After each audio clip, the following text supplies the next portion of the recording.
So there are a couple of options that you can start when you're trying to export your infographic. I want you to be comfortable in just trying stuff.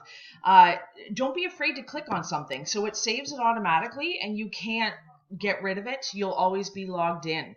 So up at the top here, there's two key things. So if you download it, you can save it only as a PNG.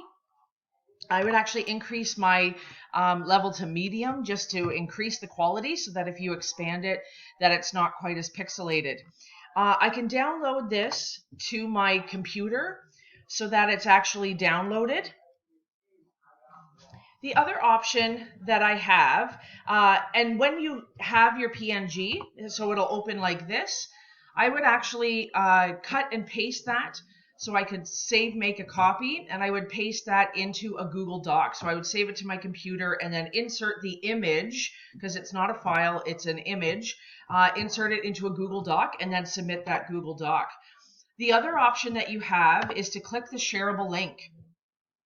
So make this link public. I want to be able to allow anyone else to see it who has the copy of the link. So I've got that. I would take that link, copy, paste it into a Google Doc, and then submit it. So those are a couple of the ways that you need to export your infographic, and you need to be a little bit more flexible just in terms of trying something or trying to find a solution. Great job, and I'm glad you emailed me.